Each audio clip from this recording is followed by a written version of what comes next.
despite having advisors and pre-med track advisors tell me what I was pursuing was literally impossible, that no one was going to ever review an application of someone who didn't finish high school, didn't have an SAT. Hello and welcome to Beauty and the Biz, where we talk about the business and marketing side of plastic surgery. I'm your host, Catherine Maley, author of Your Aesthetic Practice, What Your Patients Are Saying, as well as consultant to plastic surgeons to get them more patients and more profits. Now, today's special guest is Dr. Brendan Alleyne. He's a board-certified plastic surgeon in a multi-surgeon private practice in St. Peters, Missouri, and he's been practicing there for 4 years. Now, Dr. Alleyne attended Case Western Reserve University School of Medicine in Cleveland, Ohio, then did an internship and residency at the Cleveland Clinic Plastic and Reconstructive Surgery Department, and he has special training in ethnic rhinoplasty as well as revision rhinoplasty, and he's even one of the first surgeons offering preservation rhinoplasty in all of Missouri.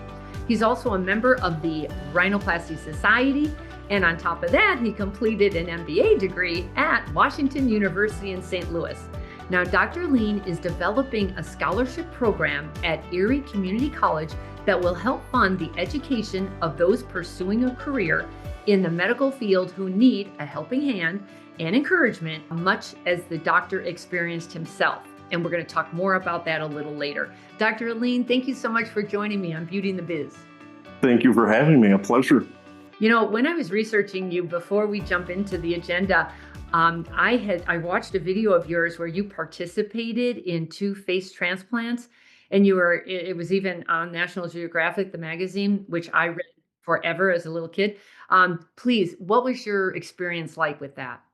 So that's the epitome of plastic surgery. I think there's a lot of draw to that. Even when I was a medical student, just dreaming of being in a plastic surgery residency, and hearing about the face transplant in 2009, the first in the US, that just blew my mind. It's the combination of bringing science fiction to reality and really improving someone's life for the better when there were no other options.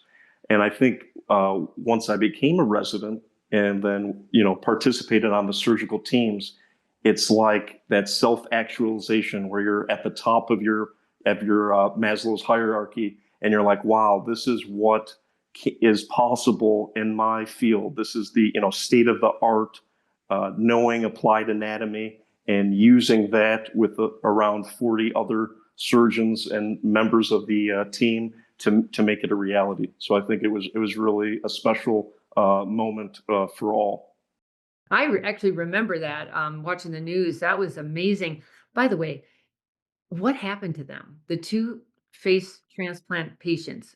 Right. So the first individual that I was taking care of, he was involved in a motor vehicle accident, had subsequently several surgeries to improve the cosmesis, get vital structures covered, had horrible infection, ended up, not rejecting, but having wound breakdown of those areas, and then really ran out of options as far as fitting in and looking quote unquote normal, where he could fit into society. So that was his really only option at trying to find a normal life again.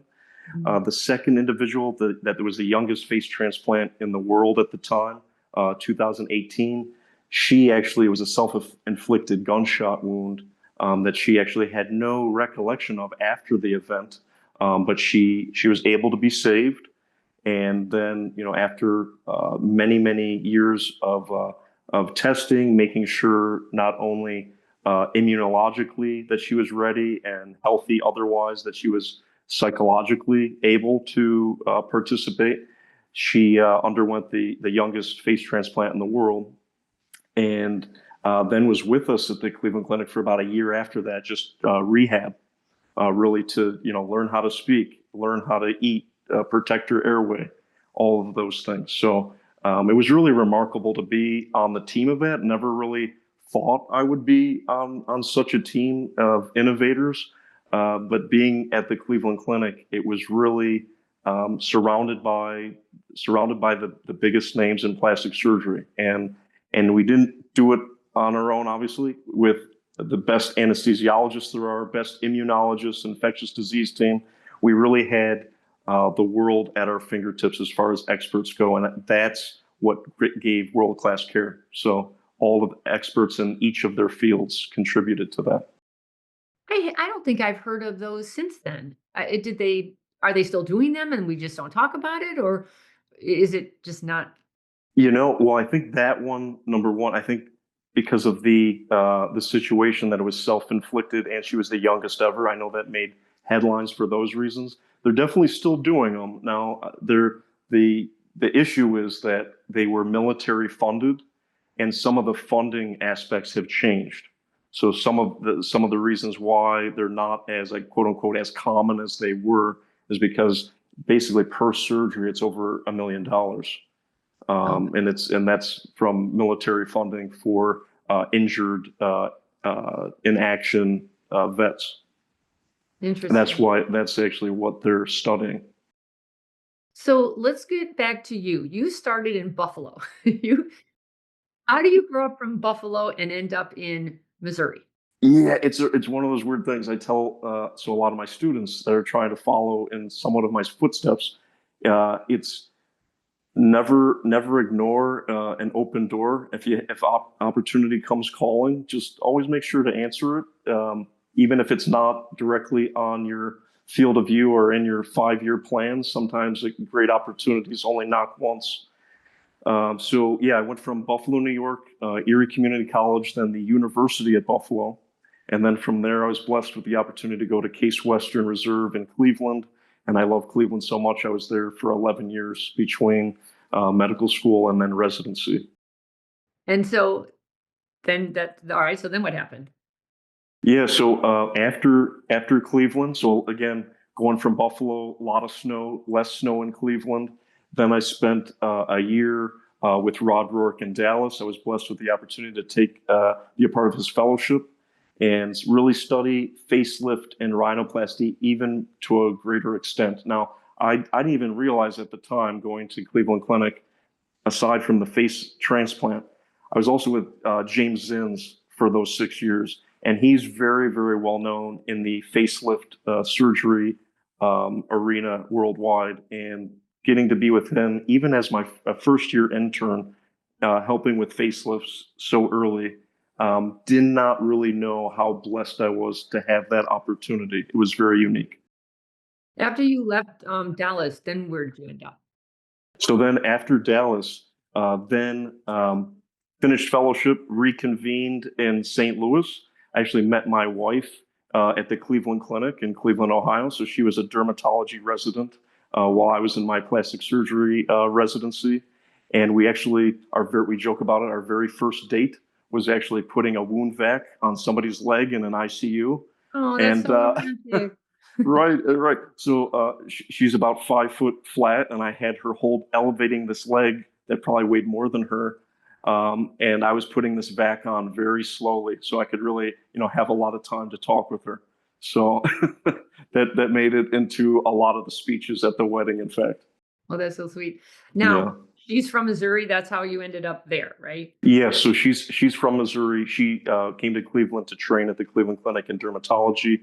But all of her family, actually, and even extended family, they all did their residency somewhere. So they're all some type of doctor. And then they all, for the most part, reconvened in St. Louis. So she wanted to be, part of that extended family group, and we reconvened here. So now you're going to live in Missouri. How did you go about finding your home there? How did you end up in a multi-surgeon practice, or did you first try something else and then end up there later? Very good question. No, so I was blessed right off the bat. Actually, I cold called a lot of people in Missouri area, seeing, just trying to get the lay of the land, what it was like. We actually thought, even if you go rewind that a little bit, we thought maybe I love Dallas so much. My wife would try to get a Mohs surgery job in Dallas. I had the perfect job. I was hoping to stay with Rod Rourke in Dallas, but we couldn't have basically she would have not had her ideal job there, and she would have been doing it for me. While I was doing my fellowship in Dallas, she was actually at UC Irvine in California, She had the perfect job opportunity there. And then the closest that I'd be able to get was Thousand Oaks, was where I was thinking of joining a guy, doctor who's well known in breast, Dr. Schwartz. However, not knowing that that's like a 4-hour commute when it's not COVID, at least, that was not going to be possible. So that was, one opportunity that just wasn't going to work out. But luckily, we both found our ideal job through cold calling and hearsay in St. Louis. So she was able to join a Mohs practice that had one original founding partner who's 42 years into his practice, joined. She became a partner. And then even though the group that I eventually ended up joining, they weren't actively looking for a partner right then, but they saw an opportunity in me. And I'm very thankful for that. So I saw an opportunity in them. I brought rhinoplasty into the group and some of my unique training that was different from the other three here. And I think we've all learned from each other. So it's been a great fit. The smartest practices know a big part of their practice growth comes from retention, referrals, and repeat treatments, not just from new internet stranger leads. That's why I created the KISS Loyalty Club, a done-for-you system that keeps your patients returning, referring, reviewing, sharing you on social media, and completing surgery. Discover how KISS can grow your own practice revenues by visiting kissloyalty.com today. So technically, how did you join them? As an employee, a contractor? Exactly. Okay. Yep. So from the business aspect, which is most common, the tryout phase is you're an employee for a certain amount of time. They want to make sure that at least you're covering what your salary is, and they want to trend how profitable you are. So as you're evaluating someone, as they're finding their niche in a group, you want to see, number one, can you get them busy enough with what they want to do? Do they have longevity in their growth as they're getting busier over the years? And if all factors point to we like them as a person, we all get along, they're a safe and that's another thing, board certified plastic surgeon. Most groups require that. If all the factors point to this is someone we want to take onto our team, then you would have, a sit down, a talk about partnership, and then an offer for buy-in. Is typically how it's done. And did you have that, or are you still working on that process? No. I right after board certification, that was the only factor that I was waiting on. So after board, I actually got my 50 cases right in my first year of practice. I was blessed with that too. Took the oral board, passed that, and then had my sit down for partnership. They were three very established surgeons, weren't they? Right. How long had they been in practice? So the first two founding partners, they're now, I think, year about 28, and they had hired somebody who's now been there about 20, maybe 22. So the most recent partner is, much senior to me. So it was a little bit of a, an age dynamic and, that kind of thing. But they weren't exactly looking for a partner, but they knew, on the horizon, how many surgeons are trying to come to Missouri doing aesthetic surgery who have had my training. Not many and not that often. So when I reached out, it made them think about it. Well, I'm thinking if they were leaving a lot of rhino on the table, were they doing rhino, but then they didn't want to, or because rhino's not something you do as a hobby, No, and as Dr. Rourke said, yeah, it's not a hobby, and a lot of people, maybe dabble in it, but it's one of those things. I would say majority of my friends in plastic surgery are very thankful for those that want to do rhinoplasty because it's hard. It's a surgery of millimeters, a lot of hand holding. And when you're meeting patients seeking rhinoplasty, a lot of the psych issues are there too. So it's hard in many aspects, not just the surgical aspect. So for that reason, I think a lot of people shy away from doing it. And another substantial part is it's falling out of our training, unfortunately. So that's an aspect that, plastic surgery, as we used to be the surgeon of surgeons, helping helping everybody that needed a fix with different complications. We were their go-to person. I think over the years, the last 50 years, we're so good at teaching all these specialties how we do things that we're losing our self actually. So what we became very good at, now other specialties are kind of taking over. They don't rely on us as much. So, and I think that's an aspect of what's happening. So as we go to current residencies over the country in plastic surgery, less and less rhinoplasty is available. It's taken over, by ENT and other non-plastic surgery groups. So you're on board. I'm trying to think of the mentality of them versus you kind of thing, because Hmm. you're in a tough spot here. You have three very seasoned people who have worked Right, for a very long time. They're very established. They don't need right, you. Like they don't need you, but they exactly. see an opportunity there. So now you've got to step up. But then do you become the rhino guy? And they're like, no, we'll stay keep doing all the other stuff. You just do what we don't want to do, but then you won't be happy, will you? Or will you? Like, how do you do Hmm. the surgery? So this is the most difficult aspect when people are asking about, joining a group and how to, spot red flags or things like that. I can definitely say out of everybody senior that I've met or interacted with, they never had any malicious business aspects against me. They wanted me to be busy in everything, even though we all kind of a little bit have our niche with what we like to do. We all do a little bit of everything.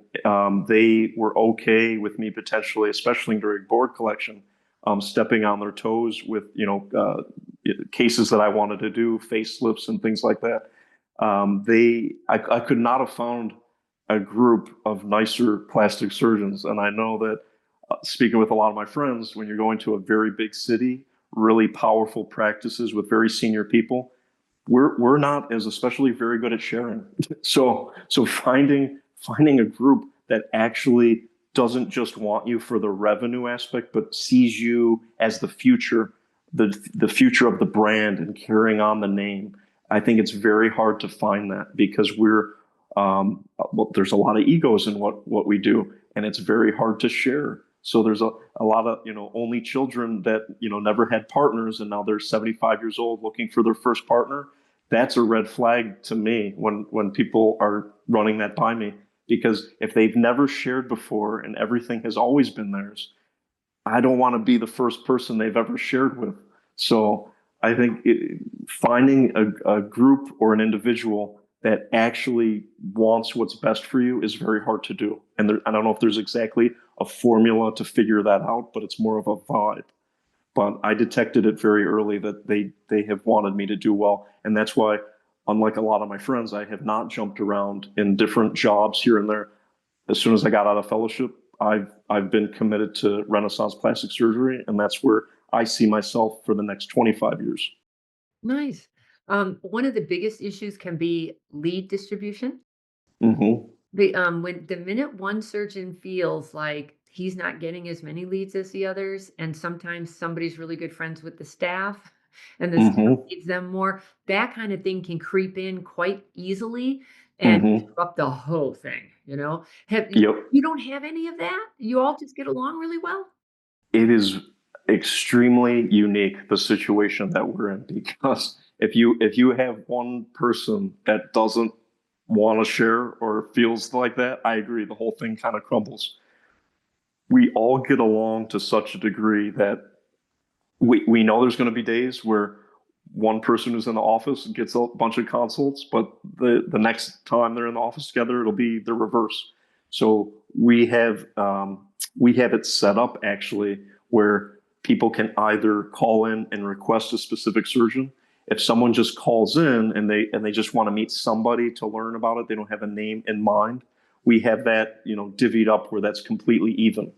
So not one person gets, even the senior partners, they're very comfortable sharing all of that, and I think that's a unique situation to Renaissance. Nice. You said that the two have been in practice for 28 years. Hmm. Another thing that can happen is you have to start thinking about the exit plan. And Right. And then you have this younger guy come on board who can't take over the whole show, and you all Right. can't leave at the same time. So hmm I'm assuming you've worked that out or you're still working on it? So we are actually have worked that out. Well, number one, when I was in my first few months of joining the practice and going to the financial meetings, and then I was telling you earlier, I realized I had no business knowledge. I didn't know what we were talking about. It might as well have been like, level five calculus. I had no idea what was going on. So that's was my impetus for going and getting my MBA from WashU, so that I actually not only could understand the financial meetings, if they all happened to slow down at the same time, Yeah. that I could run the ship and do right by it. Because I knew right off the bat I did not know enough to do justice to what they had built over the almost 30 years. So got my MBA, that has leaps and bounds paid for itself in what I've been able to help us grow. And I think now, as the more senior partners start to slow down, I'm actually going to be looking for partners shortly too. How big of an operation is it? Like square feet and number of OR suites? So we have several areas. So we have our main building. It's attached to our med spa. So we have plastic surgery consults on one side, and then our med spa, lasers, Botox filler on the other side. And then overall, it's about 6,500 square feet. We also have a surgery center that's a block away, and that's in the realm of 12,000 square feet. We have another surgery center that's a little bit distance away. That's four ORs. Oh yeah, just like our other one that's close by, also four ORs. And then we all, three of the four of us, do a small percentage of breast reconstruction after cancer. So we're at our local hospital for our insurance cases with that. Holy cow. How big is the staff? We have 24 employees. Typically, in a practice with multiple surgeons, one of them seems to be better at the managing or leading. So, do you have like a main partner that handles all that kind of admin processes, HR kind of stuff? So we have an office manager that is Sarah is just phenomenal, and then Laura is our assistant office manager, and together they handle. I mean, man, I thought learning surgery was the hard part of plastic surgery. No, what they do day to day is actually the hardest part of what we do running the business. We all have an equal vote on everything we do, the four of us. So we have monthly financial and planning meetings that we're a part of, but really all the figuring out and getting those set up is really the Laura and Sarah. So, when there's a big decision to be made, I was wondering if you were a democracy or a dictatorship. So, it sounds like you're a democracy. But if It there's is. a decision, let's say you want to, there's a big expenditure, it's a 500,000. How hmm would you go about deciding that? And it's going to benefit maybe you a little bit, but somebody else a lot, you know? How do you make hmm those decisions without killing each other? Yeah, we're it's done pretty amicably actually, because I wondered that too as I was getting more involved with these monthly meetings as becoming a partner. But we tend to agree on everything pretty universally. We talk about it. If it needs to go to a second meeting, we do that. But rarely do we ever have any idea that someone feels very strongly about that's very outlandish to the others. We tend to really agree. And then when we're doing our office retreats and they do we're doing all these personality tests and things like that, it's actually remarkable. We all basically however many colors there are and whatever tests we're taking, we all are very strong in a different color. So I always joke that like together we're Captain Planet, because we all feel very one way as far as the those tests go, and it helps us stay very balanced in all of our meetings. We never have two extremely type A and they're I'm never wrong type people, or everyone kind of checks their egos at the door. We want Renaissance to do well in the long term, and we want our patients to keep coming to us. So we have the bigger picture always in the forefront. I think we're very good at establishing balance with that. I noticed that you do a staff retreat, and Yeah. is that an annual thing or? Yeah, so that's an annual thing. We try to make it so number one, everyone has that day off. We're all hanging out together. We're doing something that's usually fun, but we also have an aspect where we can like learn about each other as well. So usually there's a corresponding like, personality test or, a management style test. And we kind of learn about, okay, how I give this type of individual feedback without hurting their feelings, or how do I manage somebody that can't take criticism or vice versa. So we're really always using that not only to hang out and have fun, obviously, because we actually as an office we all love hanging out. We actually like each other, but we use it to actually learn a little bit about okay, how can we improve our communication styles too. I've taken all those personality tests. I am terrible. I am so red. I'm so high Oh, maintenance. I So, so uh, we so we have one of those, and that's why we're balanced, I think. it's you can't have more than one. It's too much, you know. Yeah, And yeah, I'm very aware of my proclivities. Uh-huh. yep. So, for staff, have you noticed? I don't know if you've noticed, but I have, and so have many other practices. The biggest challenge has turned into staff. Things have changed a lot. They want a lot more work balance. They want a lot Mhm. free time and autonomy. And have you noticed that in Missouri? And if so, how do you accommodate that? And then how do you motivate them? Because a lot of them are not money motivated. Exactly. That is a hot topic as we've talked to a lot of practices. Now that mentality of work-life balance, that's definitely not only in the staff arena because medical students now going into residency, they don't tolerate the work hours that even I did. They think that's absurd, and they're more easily or more apt to complain to higher ups if they feel like they're abused. We never did anything like that. You were, thank you. May I have another? Is what we said. So it's just a changing of the times. Work life balance is kind of permeating life, and for a lot of people. But how do we manage that specifically with staff? Well, one great thing I think, especially that's the draw to being in a private practice, is some of these hospital systems you have to give 90 days notice if you want one day off, and that's literally what someone told me. We on the fly, if someone morning of calls in or says, oh, by the way, I don't have a babysitter, I can't make it Friday, we have enough people cross-trained that we can cover that individual with really not a lot of blips on the radar. So it's really, a benefit to being in a private practice where you can last minute have life balance stuff come up and it's not the end of the world. So we're very good at accommodating that, not just for surgeons and our managers, but all the office staff have that ability. Well, I noticed you also have like an ice cream truck showed up. And Right. I think Yeah. that's so important. It's those silly little things that make a huge Yeah. difference. But there has to be a Hmm. balance to that too, because I've also been in practices where, oh, the staff's calling everyone by the doctors by their first name and they're all best friends until it goes sideways, you know? Hmm. And then Hmm. it doesn't go well because now they're just a friend who's going to fire you. It's like, how dare you? And then, ay, ay, ay. So, Right. how do you work all that out? It is a balance. So I mean, everybody on the team totally knows like it's work hard, but Yeah. play hard too. Like we have lunches delivered routinely, a coffee truck, ice cream truck. Those aren't that unusual anymore. We're doing more and more of those because we want morale to be high because people are doing really well. They're contributing to something that they feel very strongly about, and a lot of our staff. I mean, that was another thing that actually impressed me as I joined the amount of staff that are over 10 years, it's unbelievable. And there's several staff that have been there 25 years. So I was like, this is a special place.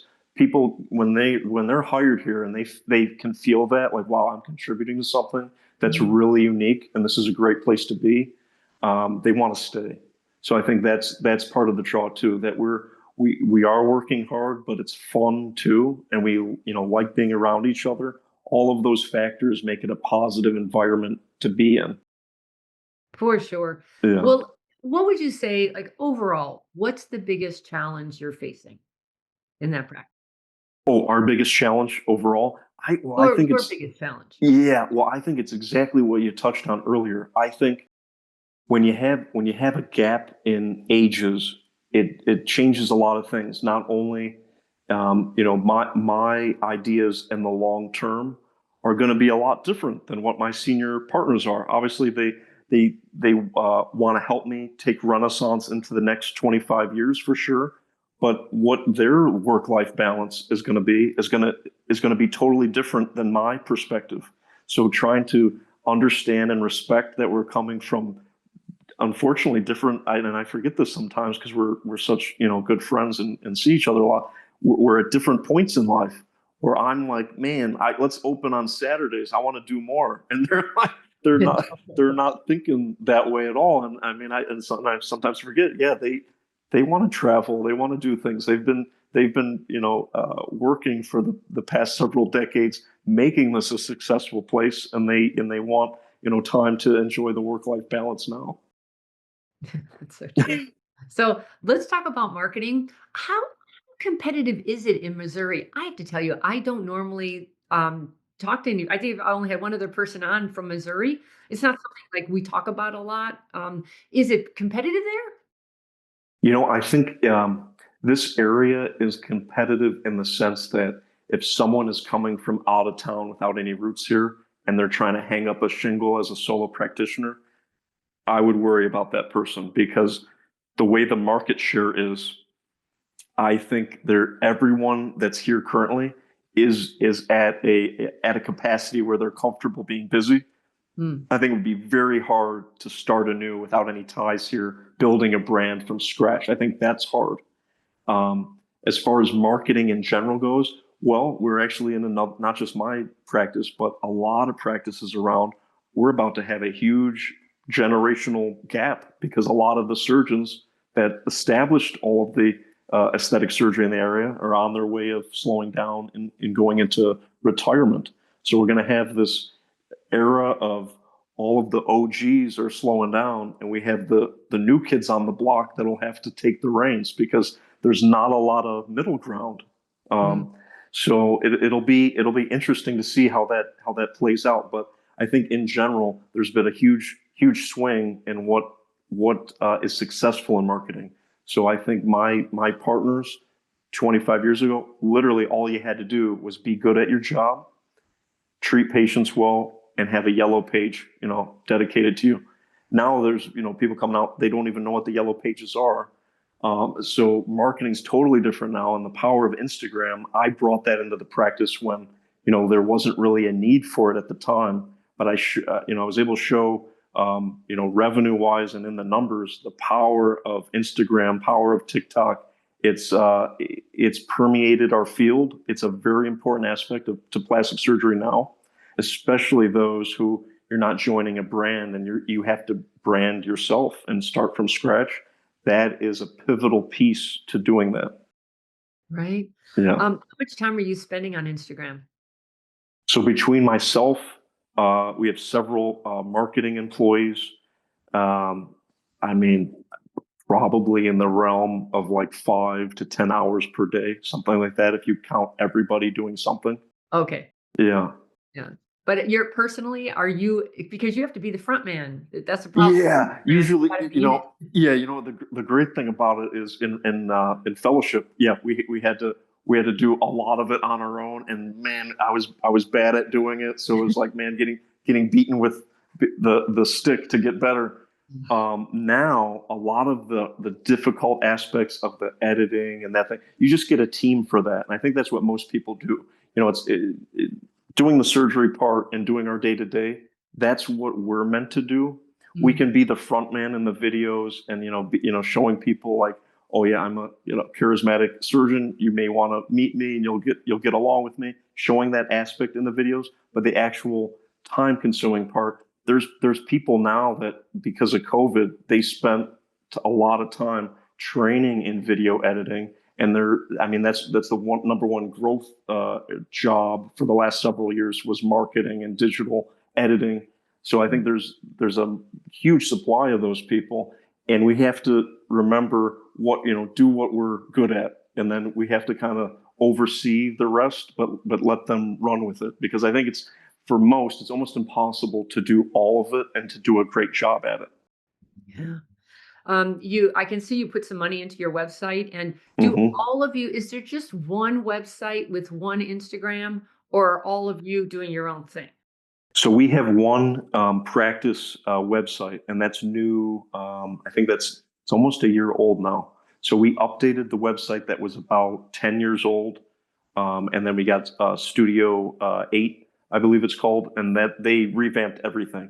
Yeah, no, they're not cheap. Yeah. No. They didn't have anybody in the Midwest. They were all Beverly Hills, as said. That's That's what where I'm saying. Like, yeah, nobody even thinks of Missouri. Like, honestly, like, yeah, we're on the West Coast. That just seems like a foreign land to us. Uh, right. but there's a lot happening there. Good for you. Yeah. There is a lot happening. Yeah, I mean, don't count the Midwest out for sure. Right? And I actually thought in fellowship, I was telling people, well, it looks like I'm going to St. Louis, and they're like, you're going to leave a Dallas fellowship and you're going to go do like, why would you ever do that when you're Yeah. already in the promised land? And I'm like, maybe they're right. It was immediately far busier here than I ever would have thought. I wouldn't have thought it. Nice. Yeah.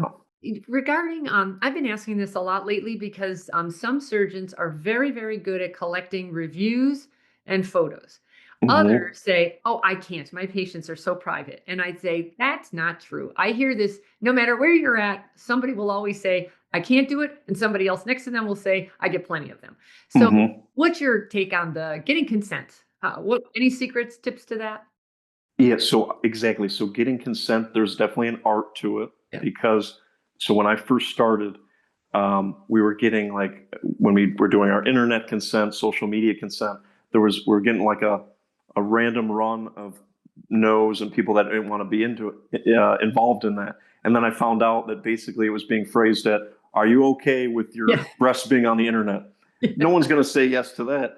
So it's how you phrase it. So I would say, more common for me now, a patient is like almost offended if they don't see their post within a week of surgery, of their immediate post-op, or if we conduct a post-op interview at 6 months or a year and it's not immediately there for them to see. They're almost like, why isn't that there? There's something wrong.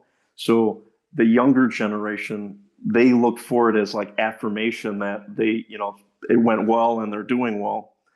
I think the private aspect is, prior to all these celebrities being more upfront about what they had done, I think there was a little bit of a taboo to admitting Yeah. that you had a facelift or a neck lift. And I think that's becoming less and less common as being a taboo. People are more open about it. But there was the, generation over, say, 50 that was like, if I don't have to, I'd rather not. I don't want my friends to know that I had this done. But now, the one positive aspect, I think, of celebrities being more honest that work is being done, that it's opened up people to be like, oh, it is okay if I talk about this. I'm helping a potential future patient find comfort in knowing, the surgeon, did a great job. I was comfortable through the whole process, and it is a recovery journey, but I got through it, and so will you. I think there's high value in that. So if you show patients the value in showing their journey to other people, then they're more apt to, like, oh yeah, I understand, that is a big deal. That's my way of giving back. So I think Mhm. it's how you phrase it. Always. Yeah. Uh, I'll tell you, the Kardashians, our industry has to thank them. They changed this world. Talk about stigma, like taking it away. Hmm. Doesn't matter what you think about them, consumers cannot get enough of them. And Absolutely. they can create waves in our industry like crazy. As for Hmm. example, Chloe got a BBL, Kim got a BBL, everybody wanted a BBL. Then they said, "Ooh, that's too big, got mini." Everybody took it off again and went with mini. Like, Right. watching them create demand that's insane, and you plastic surgeons can just ride that wave, just Exactly. want to. Hmm. Is it like that in Missouri as well? It is like that in Missouri. I will say one aspect that I found is different. People in Missouri typically, they don't want to look, at least face and body wise, Yeah. a whole lot different like another person. They're more in the realm of what I call normalcy, where they want a refreshed look. So some of the, depending where you go, some of the Dallas to Miami, people want to be, something really big or something really small, and they're a little there's more extremes there. I would say Missouri and the Midwest in general, most of my patients that are local here, they have a very balanced view of what they want. They want to be able to walk in a room feeling more confident because they had something done, but not like everyone sees them as they walk in the room and knows what they had done. Where there's some people in Dallas, like if they walk in a room and no one knows exactly what surgery they did, they're like, why did I even spend that money? So it's definitely it's different depending on what region you're in. But I think here people want a refreshed look, feel more confident, address specific concerns, but maintain, being natural as possible. Yeah. Well, know your audience. If that's what Yes. they want, give that to them, and Hmm. then everyone's happy. We're getting close to the end here. Tell me a crazy patient or staff story that you care to share. Let's see, a crazy patient or staff story. Well, there is an interesting one. It happened right before I started actually, but I got to meet this person. There was a patient who didn't want to quit smoking, and we all know in surgery, of course, don't smoke, don't vape, don't do anything with nicotine. It's just a bad idea. Well, this specific person was getting harped on about they didn't quit, and it was someone was gonna cancel their surgery. Well, then they started, they lit up in the office. We're asked to leave. It's a non-smoking building. Well, they went outside and they threw. I guess they smoked right outside the door. They threw their cigarette into a pile of leaves, started a fire, and part of in the building, Oh my and God. then they didn't notice it right away. But then they came back and were like, "Oh, by the way, I threw my cigarette out, and you guys have a fire behind your building." So, Oh my so God. for many reasons, I tell people that story because it's like nothing good comes from smoking. Just don't. Wait, so did you put it out? And yet they were able to get it out. Thankfully, it was just the leaf pile. But it was like this patient that was upset was all of a sudden like, oh my god, I'm burning their building down. So they ran back in to tell everybody, uh, and luckily it ended up being fine. But I'm just like I tell that story to people because I'm just like literally nothing good comes from smoking in surgery. Just don't do it. No matter how you look at it. Yeah. Did they end up having surgery or you said no? So the rule that pretty much all of us follow to a T is no nicotine at all, not even one cigarette 6 weeks before surgery. And Yeah. Missouri likes to smoke, right? Yeah, it's still somehow it's a thing. I Yeah. don't, yeah, it's very interesting to me that smoking is still that anyone does it because we know all the harm that it does. Yeah. But yeah, there are still smokers, and some of them are, annoyed that they're doing that. The one population, though, that I spent a lot of time counseling about it, in breast reconstruction after cancer, Ooh. those patients that smoke during that, I know it's like they're literally going through the most stressful time of their life. Right. And then you're telling them their one way of dealing with that stress is going to hurt their surgery. And Mhm. especially those getting a mastectomy. That's smoking and a mastectomy is like a 100% chance of having a wound healing issue. So I Mhm. tell them this, and I know that it's stressful, but they're going to feel great about themselves being able to say they accomplished the impossible by quitting, and they did it for themselves so that they could heal. So I spent a lot of time counseling those patients because, I mean, I know they're stressed going through a very, usually life altering breast reconstruction journey, and they want to cling to the safety net of smoking. But I spend time speaking to them specifically about that. That's too bad. Gosh. Yeah. Although some, that's what they needed to quit, saying, hey, Yeah. you have breast cancer for heaven's sakes, and they can quit on the dime. It's all about the why. You just have to get Yes. the why. Yeah, exactly. And I think we don't actually in plastic surgery. I don't think we're great at explaining why that is so important. Because yeah, there's the lung aspects, there's the lung cancer and all that. People don't realize how detrimental that is to healing, and especially in plastic surgery. So when we're dealing with very thin flaps with very limited blood supply, even in a healthy person, if you add nicotine and smoking into that, all of a sudden that little blood supply is no longer there.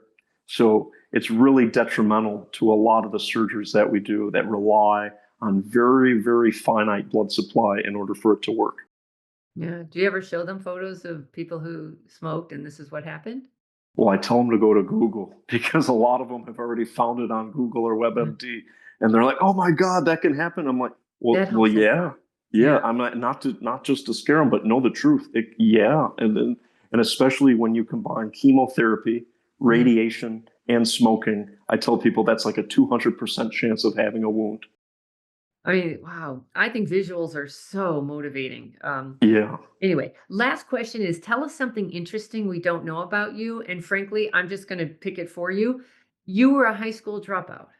I was. So How is that yep. possible? So in back in where we're rewind and we're in Buffalo, New York, dropped out of high school. I ended up getting my GED from Erie Community College, despite having advisors and pre-med track advisors tell me what I was pursuing was literally impossible, that no one was going to ever review an application of someone who didn't finish high school, didn't have an SAT.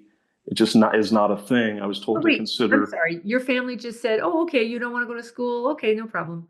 No, it wasn't. It wasn't quite like that. It was just like, we don't know if you're making the right decision, but because I hadn't given up on my dreams and I still wanted to pursue medicine, I think that's why reluctantly my mom and grandma at the time were like, okay, he's always been headstrong and a motivated person. He's going to find a way to make this possible, even though it's not the ideal road. But what I ended up doing is, despite maybe 50 voices telling me it was impossible, Mhm. I did well at Erie Community College, took my general requirements there, like English and things like that. Then went to the University of Buffalo, focused on the rest of the pre-med coursework, organic chemistry, calculus, my biologies, and then was able to go from there and got accepted to several medical schools, actually. And one of the ones was University of Buffalo, and that was, I thought, my number one choice. And then out of nowhere, Case Western happened, and I went to go see it. And once I met everybody there, I knew that Case Western in Cleveland was the place. That's crazy. Yeah. Yeah. So And it how do you give back now? So actually, through my WashU MBA, I was actually able to kind of take a hobby of mine where I was coaching and mentoring students who wanted to become doctors, but maybe didn't have the ideal background or know-how or connections to know how to do it. But now I've actually made Physician Mentor LLC, and I've been running that for about 2.5 years now, coaching students from around the country, even in other countries, actually, what it takes from wherever unique point they are, what they need to do to get to the next milestone and get into medical school. So it's really made for people that don't have limitless friends or family who did it, and they're kind of alone, lost in this. If I'm a dropout, how do I even go about getting into back on the path to getting into medical school? So it's really made for people kind of not on the ideal path. But I help plenty of students that actually don't even need much help. I'm just there to kind of encourage them along with what they're doing. I'm also there for those that really don't have anybody in their life. A lot of them don't even have anyone who graduated college in their immediate family. So they're pursuing something that's very unusual in their situation. So giving hope is what I feel like I've been, my higher purpose is because somehow I made it. It's my duty to give back. Well, they have to see somebody else did it so they can too, you know? Exactly. Good for you. That's God's work there. Good for you. Congratulations. Right. Right. So and that's what I tell people. I do a little bit of Rod's work and a little bit of God's work. So that's my balanced life, my Right? work-life balance. Oh, that's terrific. So how Yeah. can others learn more about you, or if they wanted to contact you, how would they? Right. So either through if they Google my name, and at the Renaissance website, or Alleyne.aesthetics on Instagram. I'm very open to DMs, anything like that. And then physician.mentor on Instagram is my coaching tag. Oh, congratulations. Good for you. Well, I'll be watching your career. It sounds like you're off to a very good start. You've done an awful lot in 4 years and you have established yourself. Congratulations. Yeah. Yeah, it's really been living the dream. So I've enjoyed it. Fantastic. Everyone, that's going to wrap it up for us now. And if you would, please subscribe to Beauty and the Biz so we can grow the audience. And if you've got any questions or feedback for me, please leave them on my website at catherinemaley.com, or you can certainly DM me on Instagram at catherinemaley.mba. Thanks so much, and we'll talk again soon. The fastest way to success is to model other successful surgeons who have what you want, but you can only see their results, not the path they took to get there. So you continue to jump from one thing to another, hoping to find something that will work for you too. But it rarely does. So try this shortcut instead. It's guaranteed to move you forward. I compiled my intellectual property to grow cosmetic revenues, everything I've gleaned over the years, into one playbook of the most successful practices and what they do to win. Go to cosmeticpracticevault.com and let's grow your cosmetic revenues.